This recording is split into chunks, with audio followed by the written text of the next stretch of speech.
Meta, formerly known as Facebook, was founded by Mark Zuckerberg in 2004 and rebranded in 2021 to reflect a new vision, connecting people through the metaverse.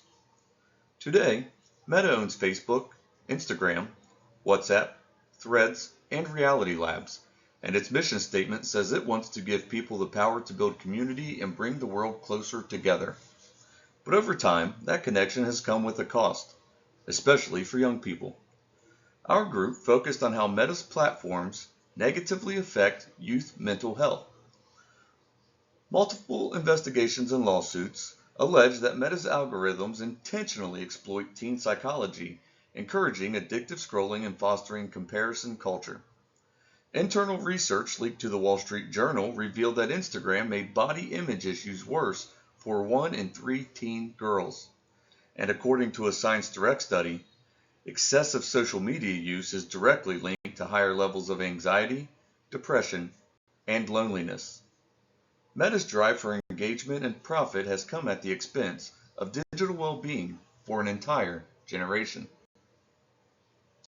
Hello, we're Group 4, and our team includes myself, Gregory, Johan, Mandy, and Samantha.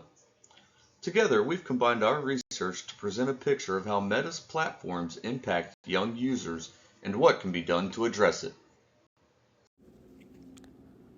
In this slide, I'll be highlighting the main issues that Meta is currently facing.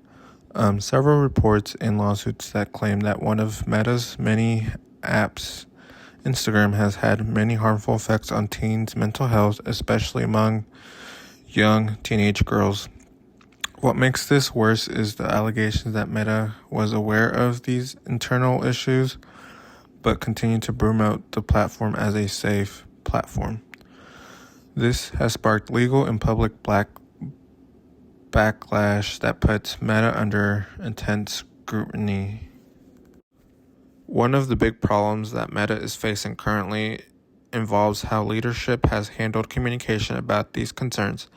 Critics argue that the company downplayed or ignored internal research showing the negative impact of platforms like Instagram, especially on young users. Instead of being transparent, Meta is accused of releasing public messages that didn't match what they knew on the inside. This has damaged their credibility and raised questions about ethic, accountability, and how the company responds during crisis. These leaderships and communication problems don't just affect the public, they can create financial consequences as well, which I will be talking about in the next slide. Not only do these issues have an effect on the public, but they can also have financial consequences. When users' trust declines, engagement can drop, which impacts advertisement revenue. Since ads are Meta's main source of income, on top of that, increased pressure from regulators and lawsuits create financial risk and forces the company to spend more on compliance and legal defense. All of this can threaten Meta's long-term brand strength and sustainability, especially if public precipitation continues to decline or users begin shifting to competing platforms. Hi, my name is Mandy Finnemore, and I am discussing the literature review. Wall Street Journal literature confirms students who use meta platforms like Instagram and Facebook and other social media like TikTok, Snapchat, and X, or Twitter, are more likely to report depression symptoms like feelings of sadness or hopelessness. Meta's own research has found that Instagram worsened body image issues for teenage girls. Meta's chief executive, Mark Zuckerberg, repeatedly dismissed warnings from senior company officials that its social media platforms were harming young users. Also, Meta Vice President Nick Clegg warned that the company was failing to adequately invest in addressing issues such as problematic overuse, harassment, and issues around suicide and self-harm, calling Meta's efforts understaffed and fragmented. Pediatricians and psychologists have said that products made to keep people scrolling and built for profit don't make for healthy spaces for teens and children.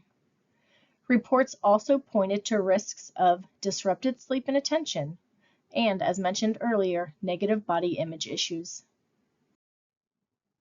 An article from Science Direct titled "The Associations Between Problematic Facebook Use, Psychological Distress, and Well-Being Among Adolescents and Young Adults" shared that an analysis confirmed a positive correlation between problematic Facebook use and negative psychological distress.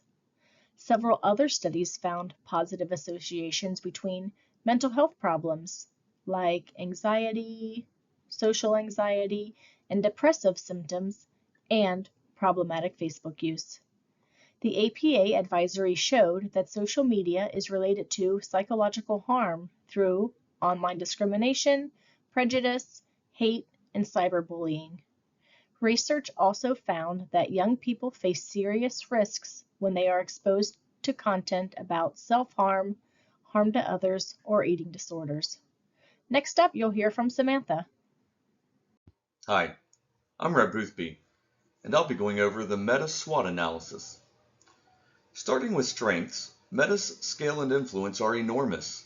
It has over 3 billion active users, world-class AI capabilities, strong brand recognition, and vast financial resources. These give Meta the ability to shape online culture and invest heavily in new technology. But those same strengths also magnify its weaknesses.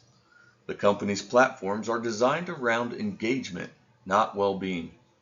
Meta has faced major reputational damage over issues like data privacy, harmful content exposure, and transparency failures, particularly after evidence surfaced that it ignored its own internal research about teen harm. On the opportunity side, there's real potential for positive change. Meta could use its influence to lead in digital wellness by developing healthier algorithms, partnering with mental health organizations, and designing AI tools that detect distress or support screen time limits. However, Meta also faces serious threats. Legal action from states across the United States, competition from platforms like TikTok and YouTube, and new global regulations on child safety all put pressure on the company to adapt. Public trust continues to decline, and users are becoming more aware of the mental health effects of these platforms.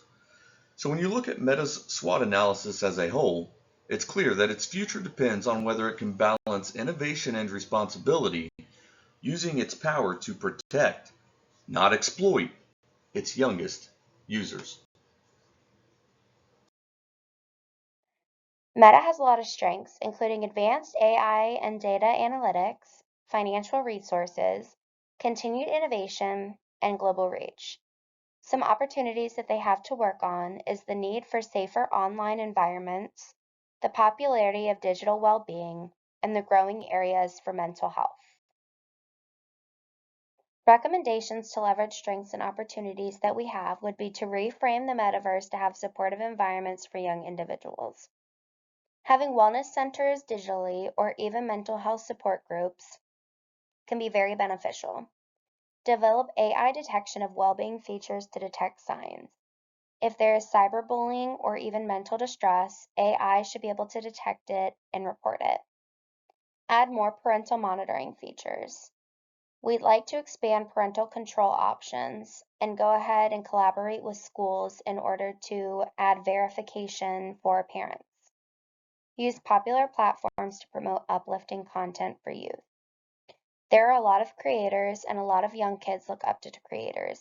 Having creators post on platforms such as Instagram, YouTube, Facebook can promote uplifting content for them.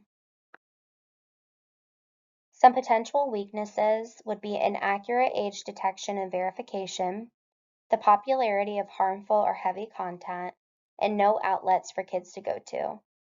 Threats would be potential backlash over the impact on youth mental health, or even lawsuits and scrutiny. Our recommendations to mitigate weaknesses and threats would be to strengthen age verification and use multi-step verification, while also ensuring the privacy of minors. Create fast-acting systems to detect and address harmful content or videos. and immediately take them down. Input filters that youth can use to reduce triggering content. If there's something in particular that triggers someone, they should be able to turn off videos that are going to pop up on their feed. Have outlets for youth to go to if struggling. Kind of going back to our first one, implementing things like support groups or even digital wellness centers can be beneficial. This concludes our presentation on our team and a list of Meta and the major challenges of the company is facing. If anyone would like to see the articles or sources we use, they are listed on the final slide of our presentation. Thank you for your time and attention.